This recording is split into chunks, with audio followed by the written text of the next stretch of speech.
Okay, the subject of this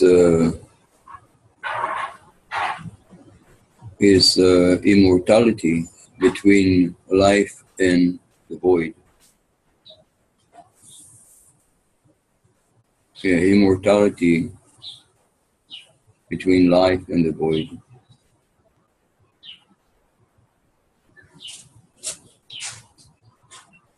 Whenever I'm asked a question which has and appears to be with large mental echoes, words, ideas, I always, or very often, I point to the body, because it is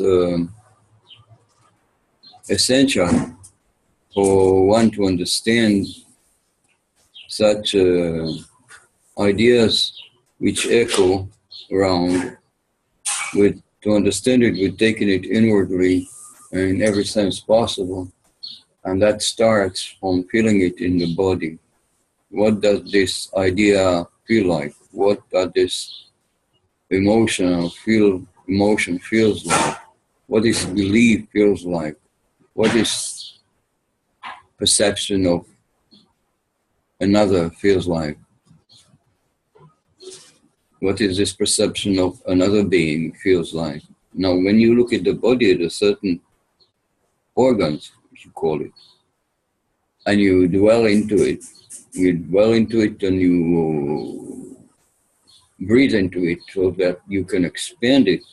This is a type of meditation which I call Kriya Yoga. Now, after you have, I have started it quite a long time ago, and sometime later, in my inquiry into the nature of this reality, I realized that this reality, in fact, is a void. It's an emptiness. It's absolute, gorgeous, immeasurable, dark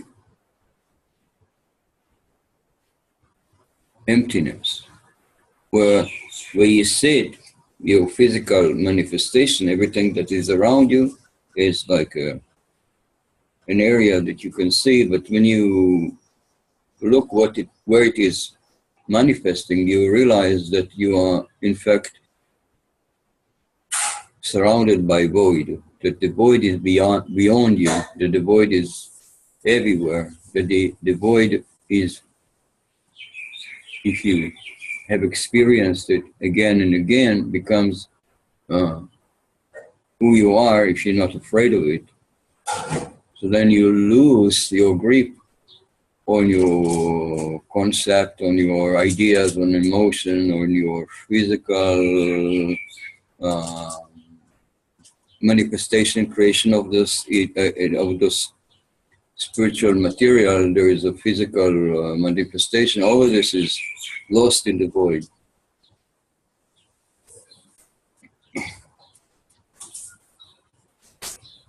Now, when it first occurred to me, when the void first occurred to me, that was almost maybe 30 years ago. And I was a radical person. I was a radical person who had radical ideas, especially in painting, in social behavior, in about healing.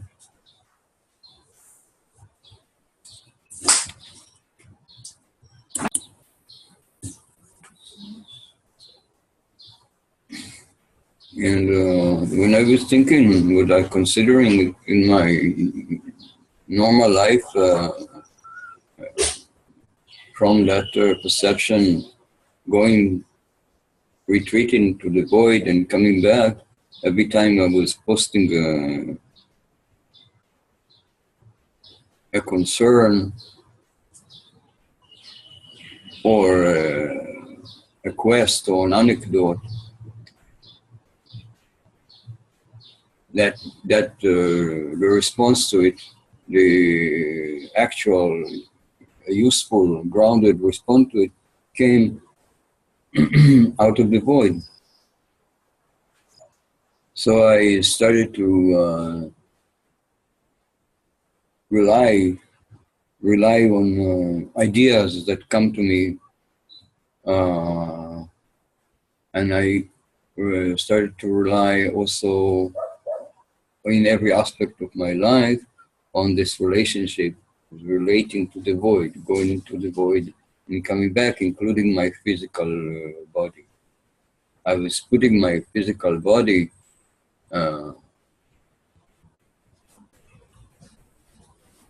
under this impression, which I was creating with inviting, like I said. So I put my physical body into this quest for another level, another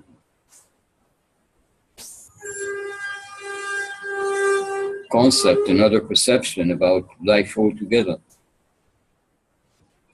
And I dare to assume that it will bring me to somewhere else, you know. The thing is, when I was finding new attitudes, new direction with the body, I had to be daring enough, courageous enough to imply them. So maybe I can say that my evolution, which includes also the perception and the management of my body, the management of my thought process in relation to anything, and my thought process and concept in relation to the body, and it's a matter of courage to behave and enact the body in a totally new way when you exist in the void, in fact. And still the habit of meditating became more profound naturally.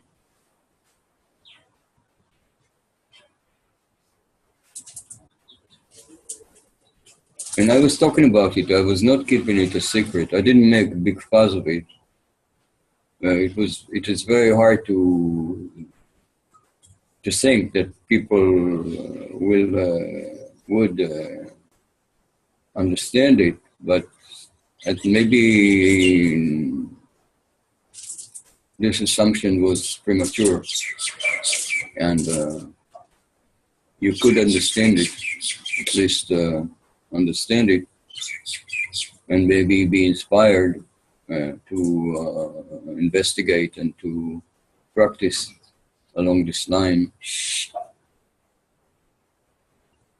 Yeah, so that's why I made this video. Thank you for watching me. I'm your son Pedro. Thank you.